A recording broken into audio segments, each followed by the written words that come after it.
Project sanction అయ్యేలాగా ప్రధాన పాత్ర నేను పోషించడం జరిగింది.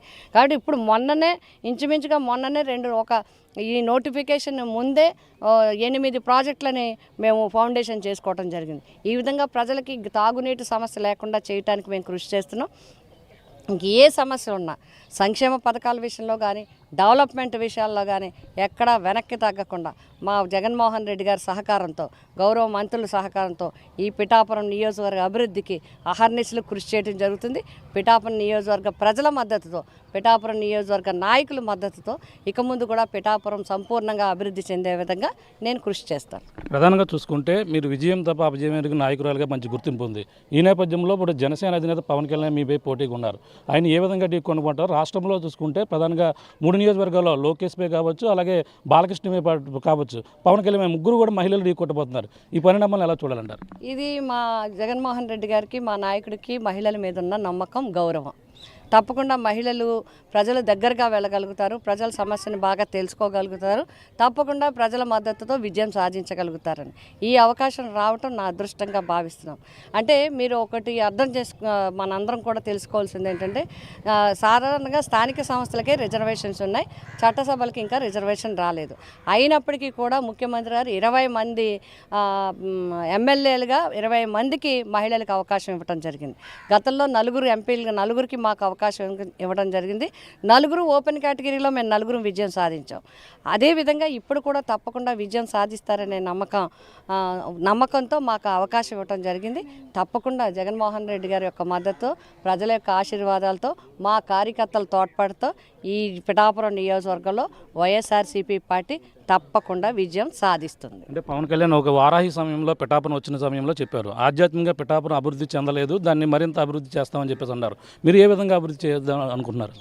ఆధ్యాత్మికంగా చారిత్రాత్మకమైన హిస్టరీ ఉంది పిఠాపురం నియోజకవర్గం అంటే ఒక అత్యంత ప్రతిష్టాత్మకమైన చరిత్ర కలిగిన నియోజకవర్గం ఏదైనా ఉంది అంటే ఈ పిఠాపురం నియోజకవర్గం.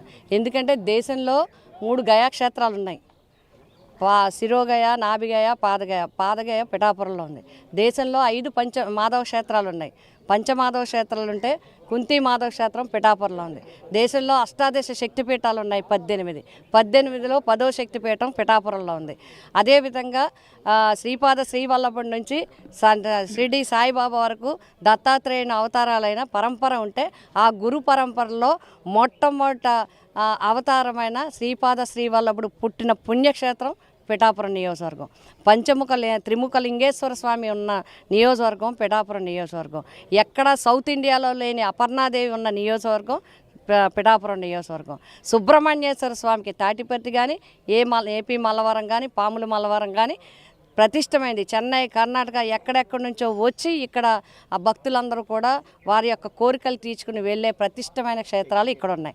అటువంటి పీఠాలన్నీ కూడా ఉన్న నియోజకవర్గం ఇది అత్యంత ప్రతిష్టాత్మని. ఇప్పటికే అనేక నిధుల ద్వారా ఈ యొక్క ఆలయాలు కానీ, ఈ యొక్క చారిత్రాత్మక ప్రదేశాలు కానీ, అంతేకాదు ఇంకొకటి ఉంది. 550 సంవత్సరాలు పైబడిన ఉమరాజిలిషా గారి యొక్క పీఠం ఉన్న పెద్ద పీఠం ఇక్కడ.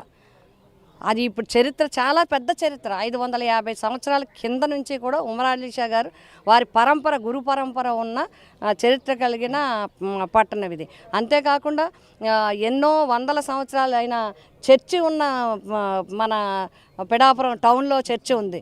ఇటువంటి అన్ని మతాలకి అందరికీ అతీతమైన ఉన్న చరిత్ర కలిగిన పిఠాపురం ఇది. దాన్ని అన్ని రకాలుగా ఇప్పటికే చాలా వరకు అభివృద్ధి ఉన్నాయి, ఇంకా తప్పకుండా అభివృద్ధి ఉంది. కాబట్టి ప్రభుత్వం ద్వారా మేము అభివృద్ధి చేయడానికి చేస్తాం. ఇంకొక విషయం ఈ సందర్భంగా చెప్పాలి, టీటీడీ ద్వారా సుమారు ఈ జిల్లాలో దగ్గర 100 టెంపుల్స్, 10 lakhs టెంపుల్స్ 100 ఇచ్చాం. 100 టెంపుల్స్ అంటే 10 కోట్ల రూపాయలు విలువైన ఇవ్వడం జరిగింది. అంతేకాకుండా ఈ మధ్య కాలంలో కూడా మేము అన్ని శివాలయాలన్నిటి సకలేశ్వర స్వామి అంటే చాలా దగ్గర 400 సంవత్సరాల చరిత్ర కలిగిన ఆలయం పిఠాపురంలో ఉంది. దానికి ఇప్పుడే 1,20,00,000 రూపాయలతో అభివృద్ధికి మేము మొన్ననే శంకుస్థాపన కూడా చేయడం జరిగింది. అట్లాగే బీపతిపాడులో పురాతనమైన ఆలయం ఉండే శివాలయం, దానికి 1,25,00,000 రూపాయలు, 1,45,00,000 రూపాయలతో మేము డెవలప్ చేయబోతున్నాం. కాబట్టి ఆలయాలు కావచ్చు, నేను గతంలో కూడా ఎమ్మెల్యేగా ఉన్నప్పుడు మైనార్టీస్ విభాగం నుంచి 98 చర్చిలకి డెవలప్మెంట్ కోసం నిధులు తెచ్చే అవకాశం ఆ రోజు నాకు వచ్చింది. ఆ రోజు ఇవ్వటం జరిగింది అందరికీ కూడా.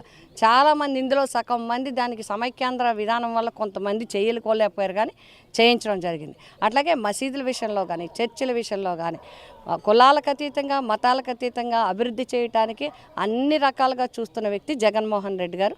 వారి ప్రతినిధులుగా మేము అందరం కూడా ఈ ప్రాంత అభివృద్ధికి